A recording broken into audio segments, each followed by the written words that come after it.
नमस्कार, आप देख रहे हैं के न्यूज। मैं हूं आपके साथ सोनी चौहान। देवभूमि के दंगल में आपका स्वागत है।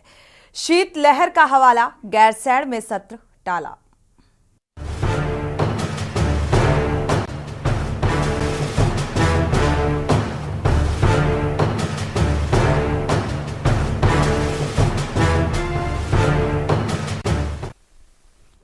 देवभूमि उत्तराखंड में लोकसभा चुनाव से पहले विधानसभा सत्र को लेकर सियासत गर्मा गई है। दरअसल धामी कैबिनेट ने बजट सत्र गैरसैंण में ना कराकर देहरादून में कराने का फैसला लिया है और सरकार का तर्क है कि पक्ष और विपक्ष के कई विधायकों ने सत्र गैरसैंण में ना कराकर देहरादून में कराने का अनुरोध किया था, जिसके बाद सरकार ने विधायकों की मांगों को मानते हुए सत्र को देहरादून में कराने का फैसला लिया है। और आपको बता दें कि प्रदेश सरकार ने देहरादून में इसी माह के अंत में बजट सत्र करने का फैसला लिया। हालांकि बजट सत्र कब शुरू होगा और ये तय करने के लिए कैबिनेट ने मुख्यमंत्री को अधिकृत किया है। आपको बता दें कि बीते वर्ष प्रदेश सरकार ने गैरसैंण में सत्र आयोजित कर बजट पारित किया था और इस दौरान गैरसैंण की भराड़ीसैंण विधानसभा में संकल्प पारित किया गया था कि बजट सत्र ग्रीष्मकालीन राजधानी में ही कराया जाएगा।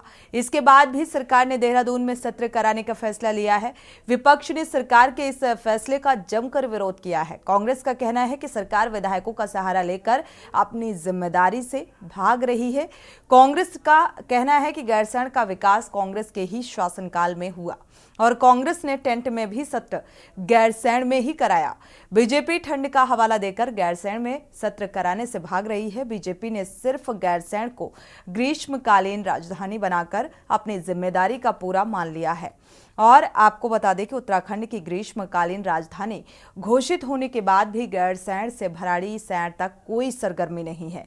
हालांकि उसके अवस्थापना विकास के लिए हजारों करोड़ रुपए के निवेश की घोषणा हुई थी, लेकिन सैकड़ों करोड़ के भव्य विधानमंडल भवन और आलीशान आवासीय परिसरों के निर्माण से आगे वहां सब कुछ ठहर सा गया है। 12 महीनों में सिर्फ चंद दिनों के लिए गर्मियों की ये राजधानी तभी गुलजार दिखती है जब सरकार यहां सत्र कराने पहुंचती है। सरकार के जाते ही फिर लंबा सन्नाटा पसर जाता है और इस वर्ष सरकार ने बजट सत्र भी नहीं कराया। ऐसे में सवाल यही है कि क्या गैरसैंण सिर्फ नाम की राजधानी रह गई है? आखिर क्यों पहाड़ की सरकार को पहाड़ में सत्र कराने में ठंड लग रही है? आज इस मुद्दे को लेकर विस्तार से चर्चा करेंगे। पहले देखिए ये रिपोर्ट।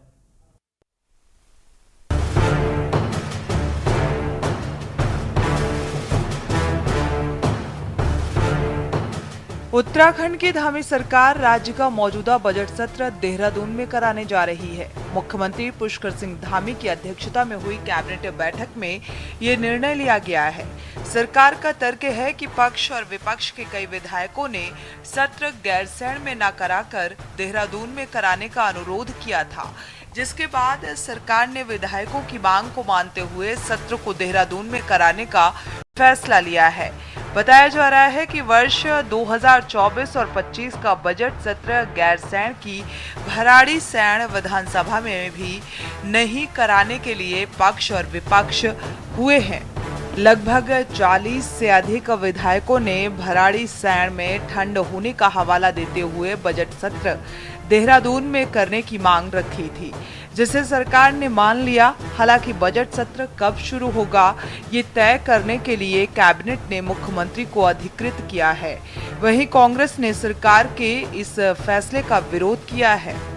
सत्र हमारा यहीं देहरादून में होगा और उसमें अधिकांश जो हमारे सभी पक्ष विपक्ष सभी दलों के विधायकों ने भी माननीय विधानसभा अध्यक्ष जी को भी और मुझे भी लिखित रूप में भी दिया था और मिलकर भी उन्होंने कहा था, क्योंकि अभी वहाँ पर कुछ लोग बीमार भी हैं और सभी लोगों के लिए एकाएक थोड़ा सा व्यवस्थाओं की काफ़ी कमी हो जाती है। इसके कारण से सब लोगों ने अनुरोध किया था। इस पर जो है ये निर्णय हुआ है कि सत्र यहीं पर होगा। देखिए, सरकार बहानेबाजी कर रही है। मेरा ये मानना है ये सरकार का निर्णय होना चाहिए, विधानसभा के अध्यक्ष का निर्णय होना चाहिए। गैरसैंण पर्वतीय राज्य की राजधानी बनी है, इसको इन्होंने ग्रीष्मकालीन राजधानी घोषित किया। वो केवल चुनावी शगुफा था ऐसा लगता है अब। पिछले बार चारधाम यात्रा का बहाना बनाकर और इस बार विधायकों का बहाना बना के सरकार वहां सत्र करने से बच रही है। जिस प्रकार से गैरसैंण जो एक हमारी भावनाओं का जो प्रश्न है, अस्थायी राजधानी देहरादून से हम लोग लगातार यहाँ पे विधानसभा सत्र आहूत करते चले आ रहे हैं पिछले 23 सालों से।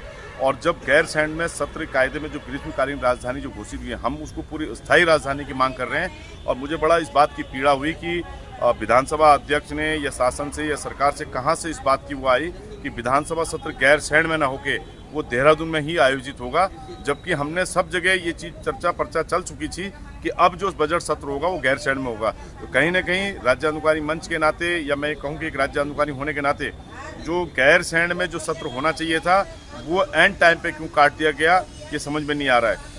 आपको बता दें कि बीते वर्ष प्रदेश सरकार ने गैरसैंण में सत्र आयोजित कर राज्य का बजट पारित किया था और इस दौरान गैरसैंण की भराड़ीसैंण विधानसभा में संकल्प पारित किया गया था कि बजट सत्र ग्रीष्मकालीन राजधानी में ही कराया जाएगा और इसके बाद भी सरकार ने देहरादून में सत्र कराने का फैसला लिया है। वहीं विपक्ष ने सरकार के इस फैसले का जमकर विरोध किया है। कांग्रेस का कहना है कि गैरसैंण का विकास कांग्रेस के ही शासनकाल में हुआ। कांग्रेस ने टेंट तंबू में भी सत्र गैरसैंण में कराया और बीजेपी ठंड का हवाला देकर गैरसैंण में सत्र कराने से भाग रही है। वहीं सत्ता पक्ष का कहना है कि देहरादून में सत्र कराने का फैसला सामूहिक है। गैरसैंण में सत्र होने से 50 करोड़ से अधिक का बजट खर्च होता है और इस बजट को भी सरकार ने बचाया है। देखिए, बहुत ही दुर्भाग्यपूर्ण है कि गैरसैंण को अस्थायी राजधानी घोषित करने के बाद भी वहां पर विधानसभा के सत्र सरकार नहीं चला रही है। ये जनभावनाओं का भी अपमान है, राज्य आंदोलन में शहीद हुए शहीदों का भी अपमान है, राज्य के आंदोलनकारियों और जनता का भी सीधे सीधे अपमान है। आखिर सरकार चाहती क्या है? पर्वतीय राज्य की राजधानी गैरसैंण में अगर सत्र आयोजित नहीं होंगे तो फिर वहां पर आप जो है अस्थायी राजधानी घोषित करके क्या लक्ष्य हासिल करना चाहते हैं? वहां पर कांग्रेस की सरकार ने टेंट में जो है कैबिनेट के सत्र आयोजित किए, विधानसभा सत्र जो है आयोजित करने का काम किया, दिव्य भव्य विधानसभा का भवन और इंफ्रास्ट्रक्चर खड़ा करने का काम किया। किंतु अभी जब विधानसभा चल रही थी उसके दरमियान सभी, चाहे वो विपक्ष को चाहे पक्ष के लोगों ने ये फैसला लिया है कि अभी अगर मान लिया जाए कि सत्र अगर फरवरी में होता है तो उस समय ठंड का मौसम है, तो इसलिए सत्र वहाँ न करवा करके इस समय यहाँ करवा लिया जाए और बाद में ग्रीष्मकालीन सत्र फिर हम दोबारा वहाँ पर करेंगे गैरसैंण में। जहाँ तक सवाल है गैरसैंण में करने का, और सरकार का पैसा भी अत्यधिक खर्च होता है, 50 करोड़ के लगभग वहाँ पर खर्चा आता है कुल मिलाकर के। इस पैसे की भी बचत हो रही है और ये सामूहिक फैसला है, ये सर्वसम्मति से हुआ है, जिसमें पक्ष भी है तो विपक्ष भी हो। और ऐसी कहीं पे मंशा नहीं है कि भारतीय जनता पार्टी की सरकार ने उसको ग्रीष्मकालीन राजधानी घोषित की और इसलिए गैरसैंण के लेकर के किसी भी प्रकार की कोई शंका नहीं है। देखिए, सबसे पहले तो बड़ी शर्म की बात है कि सरकार जो है सत्र गैरसैंण में नहीं करना चाह रही है। गैरसैंण को राजधानी घोषित किया गया था उत्तराखंड का। अब ये वहाँ जाने में घबराते हैं, डरते हैं कि वहाँ ठंड है। तो ठंड है, ये तो पहाड़ी, पूरा क्षेत्र ही पहाड़ी है, लोग पहाड़ी हैं, तो यहाँ ठंड की क्या बात करें। और इस साल तो वैसे भी ठंड नहीं पड़ी है, तो ये वहाँ जाना नहीं चाहते। इनकी मंशा नहीं है कि गैरसैंण को राजधानी बनाई जाए। ये लोगों को गुमराह कर रहे हैं सिर्फ बोल बोल के कि राजधानी बनाएंगे, राजधानी बनाएंगे। मगर आज हमने देख लिया, इतने साल हो गए, 23 साल हो गए, कोई राजधानी वहाँ बन नहीं रही है। कुल मिलाकर उत्तराखंड में लोकसभा चुनाव से पहले विधानसभा सत्र को लेकर सियासत तेज हो गई है। एक तरफ जहां सरकार सत्र देहरादून में न कराने के पीछे पक्ष और विपक्ष के विधायकों का हवाला दे रही है, तो दूसरी ओर विपक्ष सरकार के इस फैसले पर सवाल खड़े कर रहा है। सवाल ये है कि क्या गैरसैंण सिर्फ नाम की राजधानी रह गई है? आखिर क्यों पहाड़ की सरकार को पहाड़ में सत्र कराने से ठंड लग रही है? आखिर वो कौन विधायक हैं जो गैरसैंण में सत्र कराने का विरोध कर रहे हैं? तो गैरसैंण में सत्र को लेकर अब विपक्ष के सवाल और संग्राम की तस्वीर सामने आ रही है। इसको लेकर विस्तार से चर्चा करेंगे। हमारे साथ खास मेहमान जुड़े हुए हैं, आपका परिचय करा देते हैं। नवीन पिरचाली हैं, बीजेपी प्रवक्ता, आपका बहुत बहुत स्वागत है इस चर्चा में शामिल होने के लिए। राजेंद्र चौधरी जी हैं, महामंत्री हैं, कांग्रेस प्रवक्ता, आपका भी बहुत बहुत स्वागत है। विपिन खन्ना, आप प्रवक्ता, आपका भी बहुत बहुत स्वागत है इस चर्चा में शामिल होने के लिए। अनिल थपलियाल जी हैं यूकेडी से, आपका भी बहुत बहुत स्वागत है इस चर्चा में शामिल होने के लिए। प्रदीप कुकरेती जी हैं, राज्य आंदोलनकारी, आपका भी स्वागत है इस चर्चा में शामिल होने के लिए। विस्तार से चर्चा को आगे बढ़ाएंगे एक छोटे से ब्रेक के बाद। ब्रेक से वापस आ रहे हैं। देवभूमि के दंगल में आपका स्वागत है और आज चर्चा इस बात को लेकर कि आखिर सत्र की शुरुआत गैरसैंण से ना होकर देहरादून में क्यों। ये कौन से विधायक हैं जो जिनको ऐतराज है कि गैरसैंण में ये सत्र नहीं होना चाहिए। इसी को लेकर विस्तार से चर्चा करते हैं। खास मेहमान हमारे साथ जुड़ चुके हैं। शुरुआत आज बीजेपी प्रवक्ता से करेंगे। नवीन पेरशाली जी जुड़े हुए हैं। नवीन जी, भाई कांग्रेस का आरोप भी है और कांग्रेस का ये मानना है कि हम टेंट में भी सत्र की शुरुआत करते थे, क्योंकि गैरसैंण जो है तभी गुलजार नजर आती है, क्योंकि जब सत्र की शुरुआत होती है तो यहाँ पर देखा जाए तो सजावट और चहल पहल नजर आती है। इसके बाद फिर से सन्नाटा पसर जाता है, लेकिन ठंड का हवाला देकर जो पक्ष है वो यहाँ पर सत्र नहीं कराना चाहता। क्या वजह और कौन से वो विधायक हैं जिन्होंने अनुरोध किया कि गैरसैंण पर नहीं होना चाहिए? There were these rumors, health rumors. जी, अनम्यूट करिएगा। 9 years back almost. जी, पेरशाली जी। जी, अब मेरी आवाज आ रही है आपको? जी, सुन पा रहे, कंटिन्यू। जी, मैं ये कहने की कोशिश कर रहा हूँ कि भारतीय जनता पार्टी की सरकार जनता की सरकार है, जन भावनाओं को समझती है। और जहां तक गैरसैंण की बात है तो गैरसैंण ग्रीष्मकालीन राजधानी है, ये भारतीय जनता पार्टी की सरकार ने ही तय किया था और ग्रीष्मकालीन सत्र को वहां पर चलाने के लिए सरकार प्रतिबद्ध है। सरकार 1-2 दिन का कोई खाना पूर्ति ना करके वहां पर एक भव्य सत्र का आयोजन करना चाहती है, क्योंकि 1-2 दिन का सत्र बहुत छोटा सत्र होता है, उससे खर्चा ज्यादा बल्कि नुकसान ज्यादा, लाभ कम होता है। और आप देखते हैं कि जैसे कि माननीय मुख्यमंत्री जी ने भी कहा कि वहां पर सत्र चलाया जाएगा और ग्रीष्मकालीन राजधानी है, ग्रीष्मकालीन जब समय आएगा तो भारतीय जनता पार्टी की सरकार वहां पर सत्र चलाएगी और लंबा सत्र चलाएगी इस बार गैरसैंण में, और 1-2 दिन का सत्र ना चलाकर।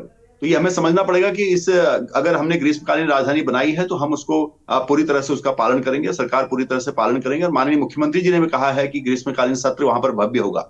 जी, चलिए राजेंद्र चौधरी जी का रुख कर लेते हैं। कांग्रेस प्रवक्ता महामंत्री हमारे साथ जुड़े हुए हैं। राजेंद्र जी, भाई भारतीय जनता पार्टी का ये मानना है सत्र की शुरुआत तो नहीं हो रही है, लेकिन ये लंबा सत्र चलेगा, और इसके पीछे की क्या कुछ वजह, क्योंकि कई गंभीर आरोप जो हैं वो विपक्ष के निकलकर सामने आ रहे हैं। सबसे पहली बात तो ये है कि गैरसैंण जो है वो भाजपा का कभी भी एजेंडा नहीं था। ये यूकेडी का एजेंडा था, कांग्रेस का था, बीजेपी का एजेंडा नहीं था, नंबर 1। नंबर 2, इस समय जो हमारा पर्वतीय क्षेत्र है वहां पे बहुत ज्यादा नाराजगी है अंकिता भंडारी प्रकरण को लेके, जोशी मठ को लेके, और वहां से निरंतर बढ़ रहे पलायन को लेके। अभी माननीय मुख्यमंत्री जी जो हैं, हमारे युवा होनहार मुख्यमंत्री धामी जी, वो लाए हैं यूसीसी। अभी ये महीना 20 दिन 2 महीना जो है यूसीसी का माहौल बनाए। अभी जब यूसीसी का माहौल बनेगा उसके बाद ये गैरसैंण की तरफ रुख करें। दूसरी चीज क्या है कि अभी उत्तराखंड में एक मूल निवास प्रमाण पत्र का भी मुद्दा है। अगर ये वहां जाते हैं गैरसैंण में तो सत्र होगा, और सत्र में मूल निवास प्रमाण पत्र का जो मुद्दा है उस पर जो है इनके पास अभी कोई ना नीति है ना इनकी कोई नीयत साफ। इसलिए जो है ये गैरसैंण नहीं जाएंगे। ये तो सिर्फ एक विधायकों पर मंड रहे के साहब, पक्ष विपक्ष के विधायकों ने कहा, ये कहा, वो कहा, और इसलिए देहरादून में ही करेंगे। इसलिए ये सरकार फिलहाल जो है ये देहरादून से बाहर जाने की स्थिति में नहीं है। लोकसभा का चुनाव सिर पे है। आपके हिसाब से मूल निवास के मुद्दे की वजह से या यूसीसी को लेकर ये गैरसैंण में सत्र की शुरुआत नहीं होगी? जी, अभी नहीं होगी। ये अभी वजह नहीं होगी। ये तो जब तक यूसीसी का पूरा ढिंडोरा ढंग से पीट नहीं देंगे और मूल निवास पे इतना ढिंडोरा पीट देंगे कि मूल निवास पे इनकी चुप्पी जो है वो चल जाएगी, उसके बाद जाएंगे। क्यों नवीन जी, ऐसा ही कुछ है? नवीन जी की आवाज बंद है, अनम्यूट कर लीजिएगा। नवीन जी से जवाब ले लेते हैं, इसके बाद आगे बढ़ते हैं। जी, विपिन खन्ना जी का मैं ये कहना चाह रहा था कि कांग्रेस जो कहानी गढ़ने की कोशिश कर रही है, इसकी मनगढ़ंत कहानी है कांग्रेस की। बात ऐसी नहीं है। भारतीय जनता पार्टी की सरकार ने इस प्रदेश में विकास किया है, इस प्रदेश के मुद्दों को सुलझाया है और जनता भारतीय जनता पार्टी की सरकार से खुश है। अगर यूसीसी आया है तो उत्तराखंड की जनता खुश है। अब आप कहें कि हमने वहां पर टेंट में चलाया, हमने ये किया, और हमारे एजेंडे में क्यों नहीं था गैरसैंण? अगर हमारे एजेंडे में नहीं होता तो हमने क्यों ग्रीष्मकालीन राजधानी बनाई उसको, और आने वाले समय में क्या पता पूर्णकालिक राजधानी भी हो। तो इस तरह से बातें करके कोई फायदा नहीं है। जनता जानती है इस प्रदेश की कि अगर इस प्रदेश का हित कोई चाहता है तो भारतीय जनता पार्टी चाहती है और भारतीय जनता पार्टी की सरकार चाह रही है। इसलिए हम हर मुद्दे को सुलझा रहे हैं। कांग्रेस इस वक्त मृत विपक्ष की भूमिका में है। तब तो फिर बाहर कोई ना ऐतराज रह के नहीं बयान- होना चाहिए ना नवीन जी, शुरुआत गैरसैंण से करनी चाहिए। जब बाहर ही उसी समय जब सत्र की शुरुआत होती है उसी वक्त वहां का जो नज़ारा है वो देखने लायक होता है, क्योंकि वो तैयारियां उस तरीके से नजर आती हैं। इसके बाद सन्नाटा पसरा रहता है, तो शुरुआत क्यों नहीं? यही बोल रहा हूं ना कि एक दिन 1.5 दिन का सत्र करके जन भावना के साथ खिलवाड़ ना करके सरकार चाहती है कि वहां पर भव्य सत्र हो और पूरे इंतजामात के साथ वहां पर सत्र हो और उसका कोई रिजल्ट निकले। ये नहीं कि खाली वहां पर जाए और सरकार जनता का पैसा बर्बाद कर दे। ये ना होकर के वहां पर एक रणनीति के तहत एक योजनाबद्ध तरीके से अभी सत्र चलाया जाएगा। रणनीति मुख्यमंत्री जी ने नहीं कहा। बन पाई है भारतीय जनता पार्टी की कि वहां से सत्र की शुरुआत की जा सके। ठीक है, बढ़ते आगे। आप प्रवक्ता का रुख कर लेते हैं। विपिन खन्ना जी हमारे साथ जुड़े हुए हैं। विपिन खन्ना जी, क्या देख पा रहे हैं? जैसे कि राजेंद्र चौधरी ने कहा कि भाई कांग्रेस का एजेंडा रहा जो ग्रीष्मकालीन राजधानी रही इस गैरसैंण सत्र की शुरुआत को लेकर टेंट में भी शुरू किया। यूकेडी जो क्षेत्रीय पार्टी है उसका भी जिक्र किया कि उसका एजेंडा रहा। भारतीय जनता पार्टी का कहना है कि भाई उसके एजेंडे में शामिल रहा तभी पहल होती हुई नजर आ रही है। देखिए, हमारा ये मानना है कि भारतीय जनता पार्टी की सरकार ने गैरसैंण के नाम पर केवल और केवल उत्तराखंड की जनता को ठगने का काम किया है, उत्तराखंड की जनता को गुमराह करने का काम किया है। ये हम इसलिए कह सकते हैं और इसको दावे के साथ इसलिए कह सकते हैं कि अभी उत्तराखंड की गैरसैंण को अस्थायी राजधानी बनाने के बाद आप रायपुर में जगह तलाश रहे हैं। इसका क्या मतलब होता है? और दूसरी महत्वपूर्ण बात यह है कि अभी भारतीय जनता पार्टी के प्रवक्ता कह रहे थे कि भव्य आयोजन हम जो करेंगे, जो सत्र होगा भव्य आयोजन होगा उसका, और वो 2 से 4 दिन 5 दिन 1 महीना चलेगा। अरे भाई, आपकी 6 साल की सरकार में 4 दिन से ऊपर तो कोई सत्र आज तक चला ही नहीं है।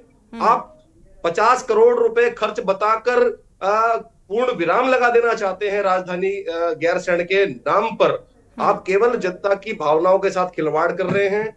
आप उत्तराखंड के आंदोलनकारी हैं, उनकी भावनाओं के साथ खिलवाड़ कर रहे हैं। उत्तराखंड की जनता के साथ आप केवल खिलवाड़ करने का काम कर रहे हैं, क्योंकि भारतीय जनता पार्टी की अगर सरकार चाहे तो क्यों नहीं सत्र हो सकता। और महत्वपूर्ण बात यह है कि आप कह रहे हैं विधायकों का अनुरोध था कि वहां पर सत्र नहीं होना चाहिए। तो भाई, आपने कितने विधायकों की आज तक बात मानी है जो आप इस पर बात मानने को तैयार हैं?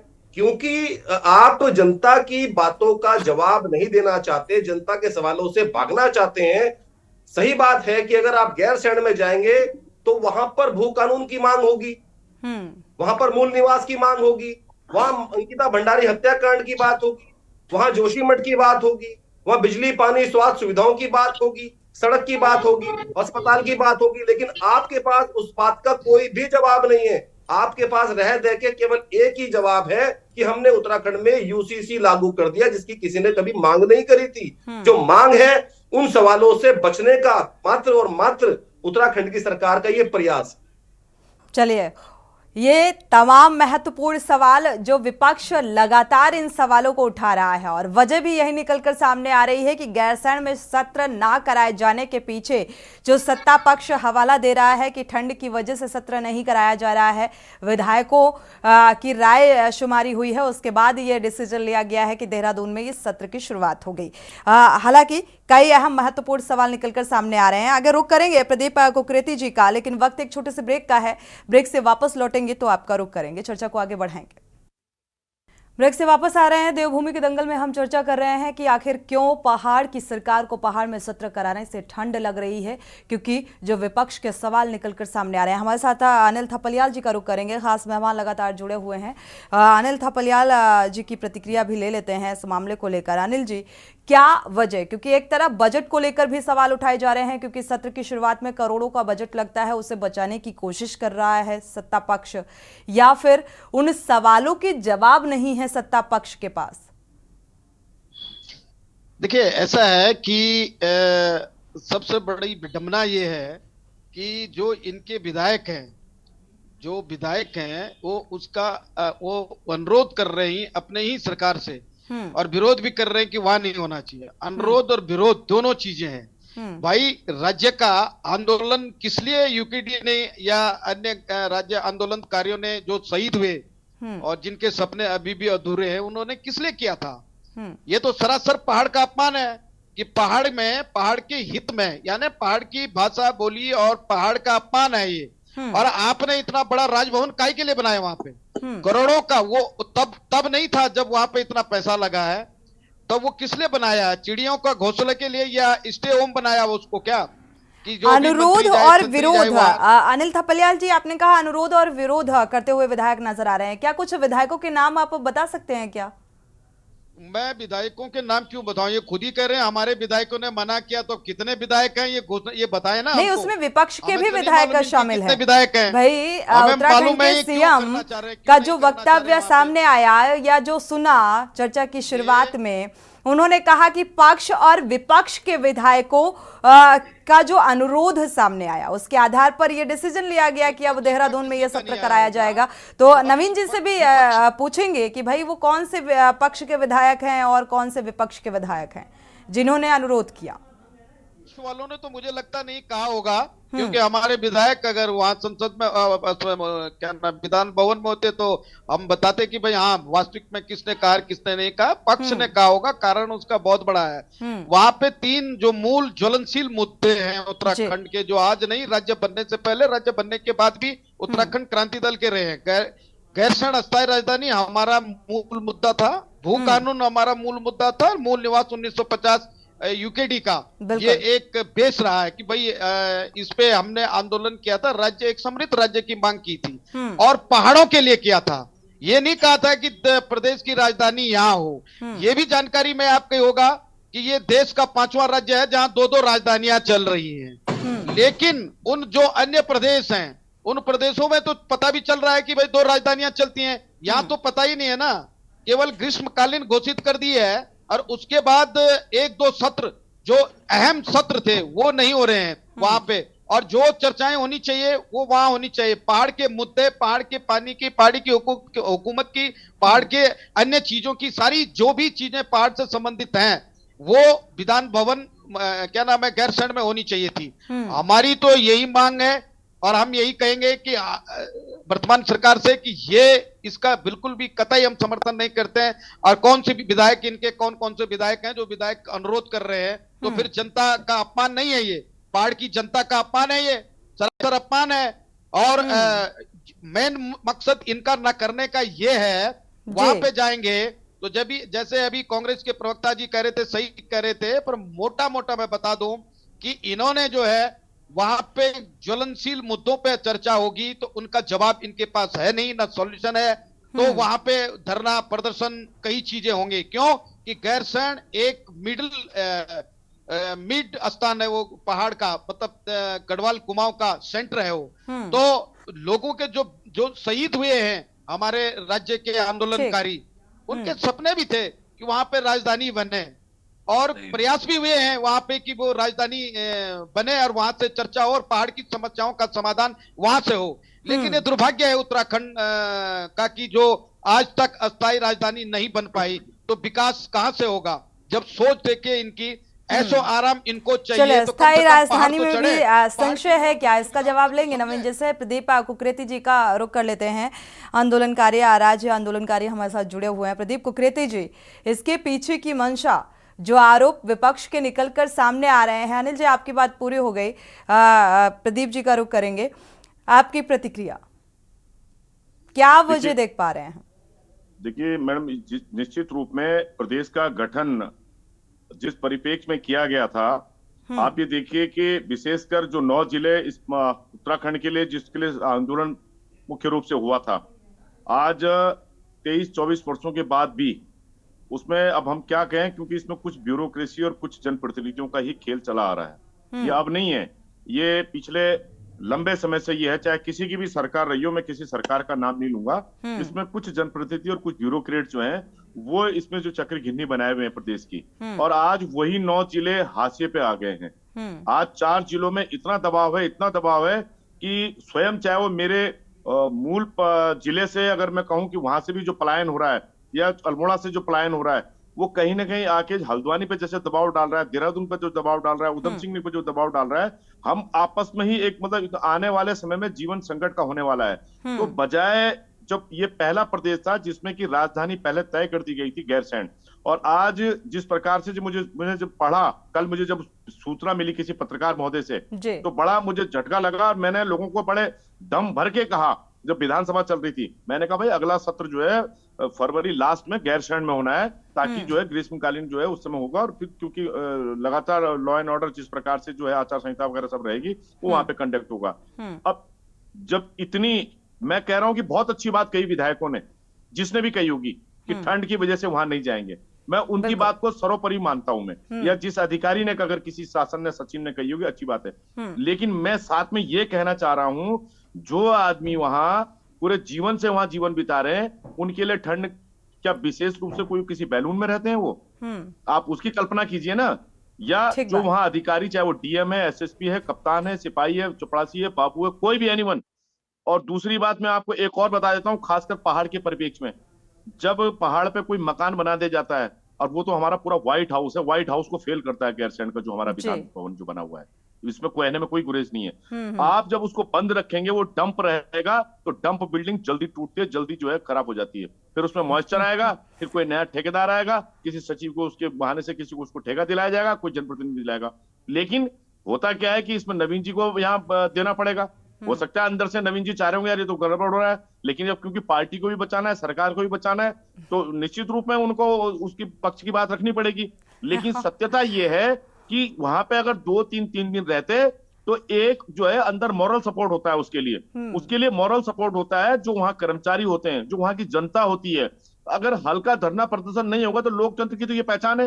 हिंदुस्तान, अगर भारत माता जो आज जो है, भारतवर्ष जो है, इसीलिए सुर उठा के चाहे किसी की भी सरकारें रही हो, माथा इसीलिए ऊंचा रहा है कि हमारे यहाँ लोकतंत्र है, हमारे यहाँ आतंकवाद था, ये सब चीजें थी, उसके बावजूद भारत के अंदर जो है बड़ी एक समन्वयता बनी हुई रहती है, जो हमारे यहाँ जो एक समन्वयता दिखाई देती है। तो चलिए, इशारों में आपने पक्ष और विपक्ष दोनों के लिए ही इन चीजों का जिक्र किया है, क्योंकि वाकई अगर ब्यूरोक्रेसी का जिक्र करें तो ये कहीं ना कहीं इफेक्ट करती हैं। जी, कैसे वो हो रहा है, मेरे पक्ष परे है ये। ठीक है, राजन जी कुछ कहना चाह रहे हैं आप?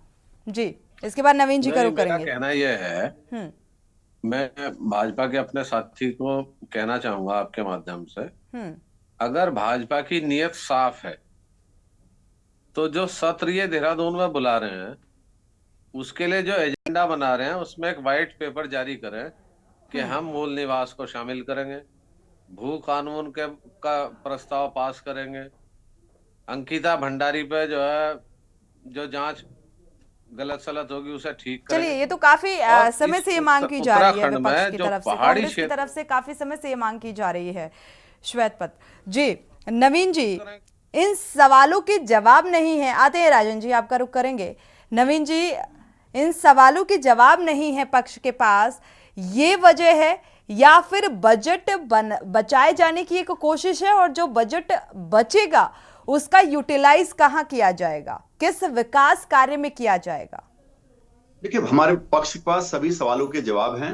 राजेंद्र जी बहुत वरिष्ठ नेता हैं कांग्रेस के, अनुभव उनको है घुमाने का और अपनी बातों से घुमाने का प्रयास कर रहे हैं। लेकिन भारतीय जनता पार्टी और भारतीय जनता पार्टी के प्रवक्ता होने के नाते मैं किसी घुमाव में ना आकर मैं सीधे तौर पर यह कहना चाहूंगा, जो अभी सत्र है वो बजट सत्र है, उसमें बजट की बात होगी। उन्होंने जो मुद्दे उठाए वो अगले सत्र में होंगे, ग्रीष्मकालीन सत्र गैरसैंण में चलेगा और सारे सवालों पर जवाब होंगे और सारे सवालों के जवाब उनको मिलेंगे। यही डर कांग्रेस को है कि भारतीय जनता पार्टी जिस प्रकार से सभी सवालों का समाधान कर रही है और उसमें उनके लिए उस कहीं पर भी जगह नहीं बन पा रही। आज कांग्रेस की यही तो परेशानी है कि कांग्रेस को कहीं से रास्ता नहीं मिल रहा। नहीं नवीन जी, ये तो कहा गया था ना, ये तो पहले ही संकल्पित था कि गैरसैंण में ये सत्र की शुरुआत होगी, फिर अचानक से ये कह देना कि विधायकों का ये मानना है या विधायकों का ये अनुरोध है कि वो चाहते हैं कि देहरादून में सत्र कराया जाए, अचानक से बदलाव की वजह सवाल खड़े कर रहा है। उनका नहीं सुना जा रहा है। जी आप कुछ बोल रहे थे एंकर महोदय। अरे आपके मतलब की बात सुनना चाह रहे हैं, आप तो जनता के मतलब की सुनना ही नहीं चाह रहे। अरे आप तो विपक्ष के प्रवक्ता हैं, आप जनता थोड़ा है, जनता तो वो बोल रहे हैं ना, जो एंकर महोदय हैं वो जनता की बात कर रहे थे, आप बीच में काट रहे हैं चौधरी साहब। आप लोग आम जनता को भी गुमराह करने का काम करते हैं।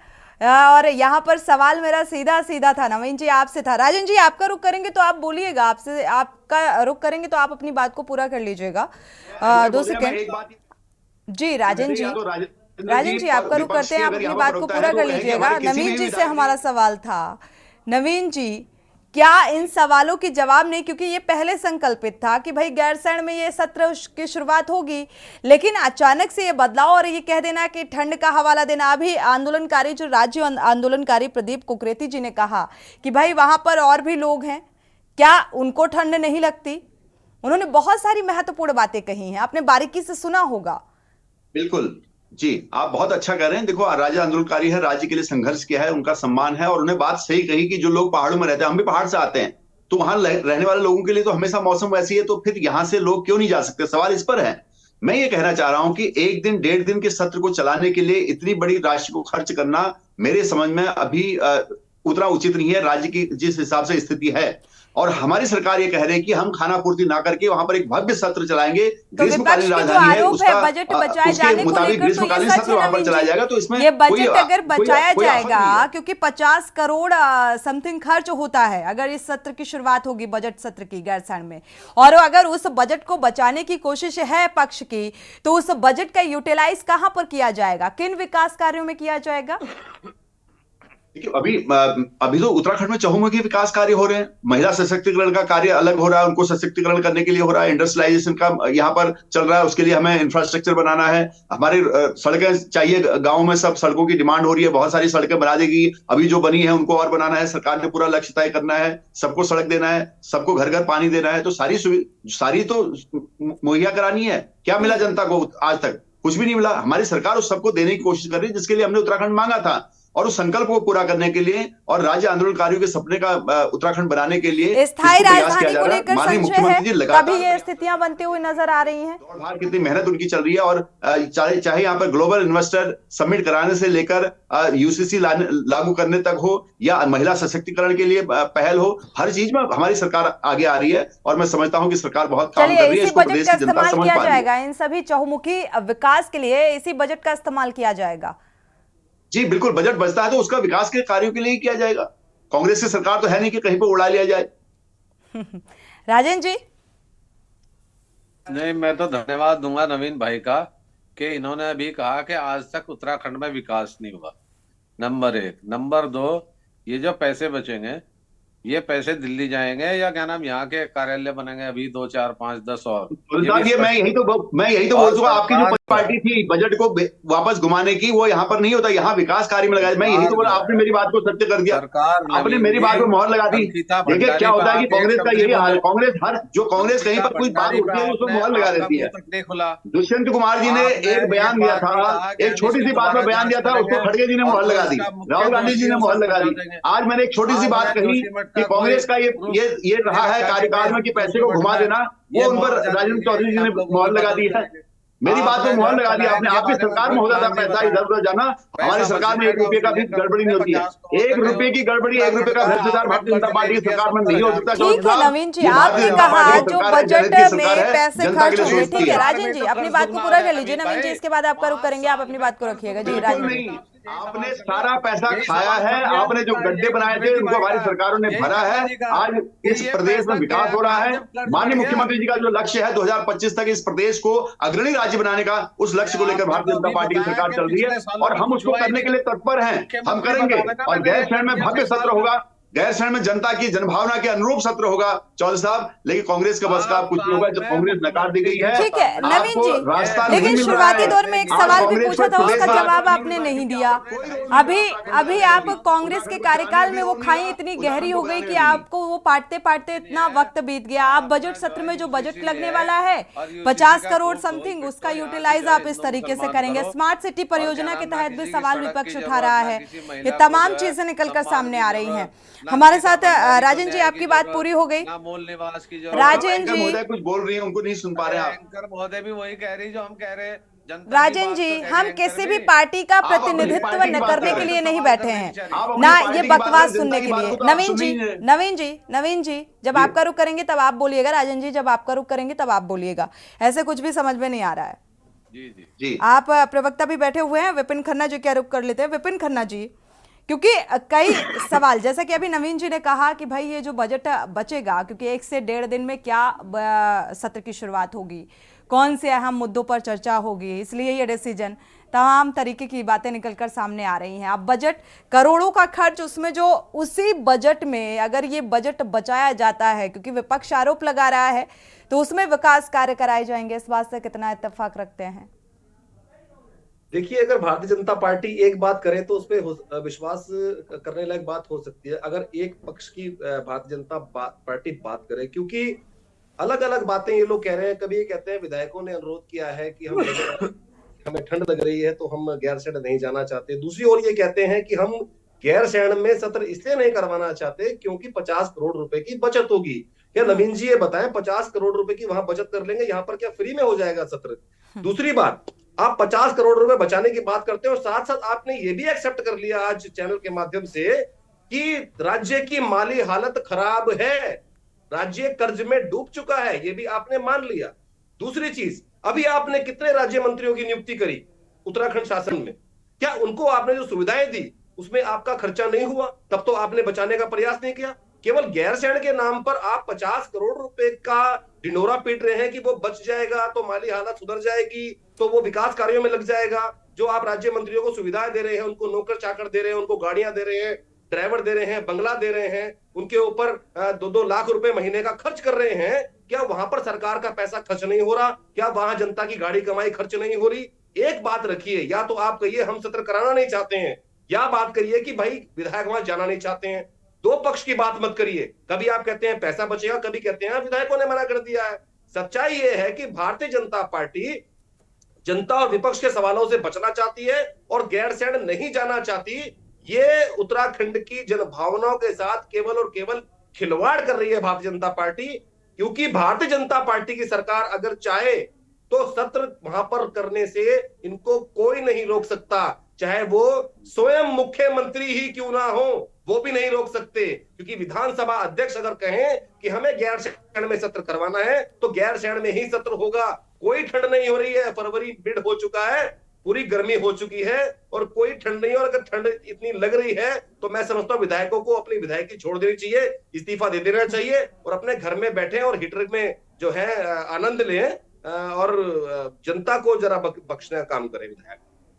नवीन जी, इस बात का जवाब दीजिए, आगे बढ़ें। जी, मैं बिल्कुल, खन्ना जी ने अच्छा भाषण यहाँ पर दिया। मैं ये कहने की कोशिश कर रहा हूँ कि वो 2-3 बातों को लेकर एक अलग अलग पक्ष निकाल रहे। मैंने ये कह रहा हूँ कि माननीय मुख्यमंत्री जी का बयान आपके चैनल पर चला, उन्होंने कहा कि पक्ष और विपक्ष के विधायकों ने कुछ बातें कही, उसके अनुसार भी डिसीजन लिया गया है।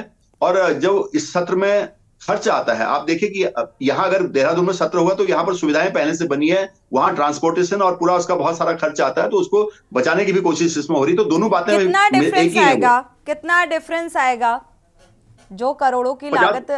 देखिए, मैं कोई सरकार का खजांची नहीं हूं, लेकिन जो 50 करोड़ का एक मोटा मोटा बजट बताया गया है, 50 करोड़ का मोटा मोटा बजट बताया गया है, वो खर्च है। आपके विधायक, आपके मंत्री देहरादून की सुविधाएं छोड़ना नहीं चाहते क्योंकि उत्तराखंड की जनता, खन्ना जी, सब सुविधाएं छूट जाएंगी, हमारी सरकार छुड़वा देगी। सरकार ने छुड़वाए हैं। आप भारतीय जनता पार्टी की सरकार पर प्रश्न, ये आम आदमी पार्टी की सरकार नहीं है दिल्ली की, ये आम आदमी पार्टी की सरकार नहीं है दिल्ली में कि अपने भवनों को बहुत अच्छा कर लें और सारी सुविधाएं ले ले, पहले बोले कुछ नहीं है, बाद में सब कुछ ले लें।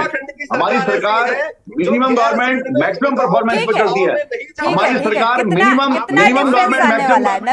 नवीन जी, आपसे मेरा सवाल है, भाई गैरसैंण में आपने कहा कि वहां पर बजट थोड़ा ज्यादा लग जाएगा, यहाँ पर अगर देहरादून में ये सत्र होता है तो कितना डिफरेंस आएगा, ये आपसे जानना चाहते हैं। इसलिए प्रदेश की जनता भारतीय जनता पार्टी को चाह रही है, विपक्ष कुछ भी कह ले, विपक्ष का कहने का कोई मायने नहीं है। विपक्ष ने अपना पूरा जो है जनता के सामने रखा है, विपक्ष को पूरी तरह से नकार दिया गया है। इस प्रदेश में भारतीय जनता पार्टी की उपयोगिता, भारतीय जनता पार्टी की सरकार की उपयोगिता को जनता जानती है और जनता ने ही चुना है। हम जनता के प्रति जवाबदेही है, जनता की सरकार है, जनता के प्रति पूरी जवाबदेही है। सवाल उठा रहा है तो सवालों के जवाब तो देने ही होंगे, ये जिम्मेदारी तो है पक्ष की, और विपक्ष की मजबूती भी ये है। वो बात अलग है कि रणनीति ठोस नहीं होती या उस रणनीति पर काम नहीं कर पाता विपक्ष। देखिए, विपक्ष में रणनीति, आप मेरे से पूछ रहे हैं सवाल? नवीन जी, मैंने आपसे पूछा कि भाई कितना डिफरेंस, कितना बजट में फर्क आएगा गैरसैंण और देहरादून में, अगर सत्र होता है गैरसैंण की बजाय तो कितना डिफरेंस आएगा? बिल्कुल आप सही कह रहे हैं। जो देखिए, मैं डायरेक्ट कोई फाइनेंस सेक्रेटरी तो नहीं हूं सरकार का, लेकिन जो अभी यहाँ पर बयान में आया कि लगभग 50 करोड़ का एक मोटा मोटा खर्च बताया गया है। अगर 50 करोड़ का खर्च आता है तो मैं समझता हूं कि ग्रीष्मकालीन सत्र के लिए काम आएगा। इस सत्र को लंबा खींचा जा सकता है। अभी बजट सत्र है, बजट का काम कहीं भी देहरादून में हो सकता है। मैं चाहता हूं कि वहां पर गैरसैंण में सत्र हो और एक बड़ा सत्र हो जिससे कुछ रिजल्ट निकल पाए, प्रदेश की जनता को लगे कि हमारी सरकार ने यहाँ पर सत्र किया है और सरकार ने जनता की बातों को रखा है। जैसे अभी राजेंद्र जी भी कह रहे थे, थपलियाल जी कह रहे हैं, विपिन खन्ना जी कह रहे हैं, सभी का अलायंस जो विपक्ष का है वो कह रहा है कि जनता की बातें होनी चाहिए, और हम कहते हैं कि जनता की बात होनी चाहिए, और भारतीय जनता पार्टी जनता की बात करती है। और जनता की बातों का सवाल जो है उस विधानसभा के सत्र में आएगा, और आप देखना कि, और निश्चित तौर पर उत्तराखंड के जो मुद्दे हैं उन सभी मुद्दों पर चर्चा वहां पर की जाएगी और सभी मुद्दों का समाधान निकालने के लिए हमें सरकार प्रतिबद्ध है। मूल निवास पर चर्चा होगी, भू कानून के मुद्दे पर चर्चा होगी, अंकिता भंडारी हत्याकांड को लेकर चर्चा होगी, पलायन को लेकर चर्चा होगी। ये भी महत्वपूर्ण मुद्दे रहे हैं, हालांकि विपक्ष ने उठाया है इन मुद्दों को। मैं बिल्कुल आपको आश्वासन देता हूं कि उत्तराखंड के हर एक मुद्दे पर, सभी जन मुद्दों पर चर्चा होगी और हमारी सरकार चर्चा करेगी और चर्चा का जवाब दिया जाएगा और उस पर कार्य किया जाएगा। सरकार कार्य कर रही है और कर रही है। सरकार की जो न्यूनतम, सरकार मैक्सिमम परफॉर्मेंस की जो सिद्धांत हमारी सरकार का है, उसका आप रिजल्ट देखना कि 2025 तक हमारा विकास निश्चित तौर पर अगर कंपेयर करेंगे तो पिछली सरकारों से बहुत आगे होगा। और मैं उम्मीद करता हूं कि माननीय मुख्यमंत्री धामी जी के नेतृत्व में उत्तराखंड अग्रणी राज्य बनेगा। अगर जिक्र करें तो उसको लेकर आप ही की पार्टी के विधायक सवाल उठा देते हैं, या रंग रोगन का काम शुरू किया जाता है तो उसको अंदर खाने स्थितियां कैसी हैं वो बयां कर देते हैं। तो इस तरीके की स्थितियां ना हो, क्योंकि सवाल ये जायज हैं। यूकेडी प्रवक्ता का रुख कर लेते हैं, अनिल थपलियाल जी जुड़े हुए हैं। अनिल जी,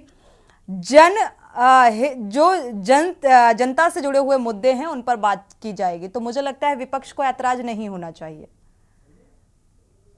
अगर ऐसा होता है तो कोई ऐतराज नहीं है, पर एक स्लोगन याद आता है मुझे इनका, कि इन्होंने कहा था जब इनकी सरकार बनी थी और माननीय यशस्वी प्रधानमंत्री जी ने जब पुनः शपथ लिया था कि सबका विकास, सबका साथ, सबका विकास और अंतिम गांव में अंतिम व्यक्ति का विकास। तो ये क्या देहरादून से होगा?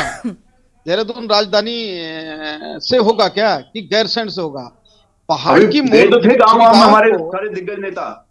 मूलभूत सुविधाओं को पहाड़ की जब तक चढ़ाई नहीं चढ़ेंगे तब तक कैसे पता लगेगा कि पहाड़ कैसा है?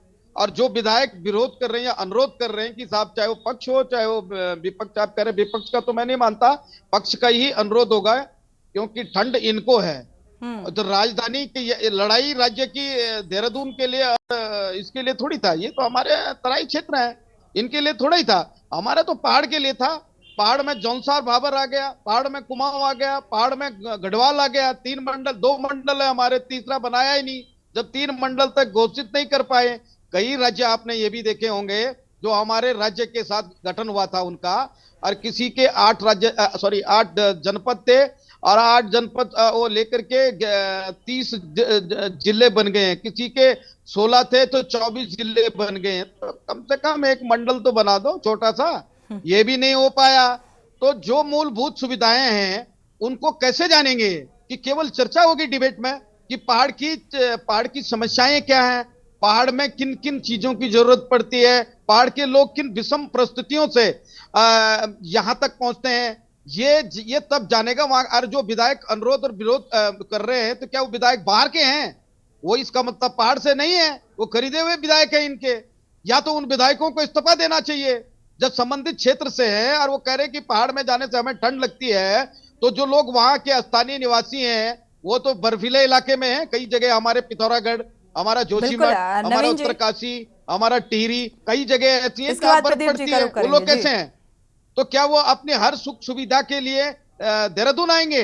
देहरादून में इनके पास कोई छोटा बड़ा काम होगा, इनके पास संबंधित मंत्री हैं, संबंधित विभाग हैं, क्या उनको निर्देशित नहीं कर सकते हैं? लेकिन ऐसा नहीं है। माननीय मुख्यमंत्री जी इस समय गए, जब स्टंट 2000 लोकसभा चुनाव के दौरान, तब गांव गांव गए। क्या मुख्यमंत्री दरबार किस लिए लगता है? जनता की समस्याओं के समाधान के लिए लगता है। केंद्र बात। और राज्य सरकार की ठीक है। योजनाएं बतानी है तो जनता दरबार में नवीन जी, इस बताइए। बात का जवाब प्रत्येक प्रदीप व्यक्ति को कुकरेती जी समझाइए। का रुख कर लेते हैं। प्रदीप जी, क्या बंद कमरे में, एसी वाले कमरे में बैठ के जो बाहर क्या कुछ चल रहा है या किन चीजों की जरूरत है, उसका आकलन कर पाना और उसको विकसित कर पाना संभव है क्या? अनम्यूट करिएगा। नहीं, आप मुझसे पूछ रहे हैं? जी नहीं, प्रदीप जी से मेरा सवाल था। फाइनल कमेंट अनम्यूट कर लीजिएगा सर। मैं आपके चैनल के माध्यम से एक अंतिम अपील ये करना चाहता हूं कि धामी जी, ठीक है, इस बार आपने अगर फैसला ले लिया है यहाँ का, तो युवा मुख्यमंत्री हैं, केंद्र के साथ आपका समन्वय बना हुआ है, और जिस प्रकार से अभी नई हमारी मुख्य सचिव आई हैं, तो एक गहरी सोच के साथ समग्र विकास को लेके आगे भविष्य में, जो अगर मैं इस बात को मान लूं कि अगला ग्रीष्मकालीन सत्र चुनावों के बाद, लोकसभा चुनाव के बाद होता है, तो लेकिन एक तो वो अपने जो 5 जिले जो घोषणा की गई थी, वो अब तक 5 जिले क्रियान्वयन नहीं आए उत्तराखंड के अंदर। दूसरा, स्थायी राजधानी गैरसैंण को घोषित करें और एक बड़ा इतिहास रचें, एक माइलस्टोन खड़ा करें, और जो सशक्त भू कानून और मूल निवास का वो है, उसको लेके इनको फ्रंट फुट पे आना चाहिए। हमेशा इतिहास में नाम दर्ज किया है। आज अगर हम परमार जी को याद करते हैं, आज अगर जो है छत्तीसगढ़ से लेके तमाम, महाराष्ट्र से लेके हैदराबाद से लेके तमाम उन लोगों ने इतिहास रचा है, जिस प्रकार से अपने प्रदेश के बिल्कुल, विकास के इन लिए दो मुद्दों एक को अपना लेकर रणनीति साफ करनी होगी और जवाबदेही सत्ता पक्ष की बनती है, क्योंकि इस मुद्दे को लेकर विपक्ष लगातार सवाल उठा रहा है। शुक्रिया आप सभी मेहमानों का इस चर्चा में शामिल होने के लिए। देवभूमि के दंगल में आज चर्चा इस बात को लेकर कि सत्र गैरसैंण में ना होकर आखिर देहरादून में क्यों, इसके पीछे जो बजट बचाने की बात कही जा रही है, क्योंकि इसका यूटिलाइज कहीं ना कहीं विकास कार्यों के लिए कहा जा रहा है सत्ता पक्ष की तरफ से। अब देखना यह होगा कि कितना यूटिलाइज किया जाता है विकास कार्यों में इस बजट को। देवभूमि के दंगल में फिलहाल बस इतना ही। आगे खबरों के लिए आप देखते रहिए के न्यूज़ इंडिया।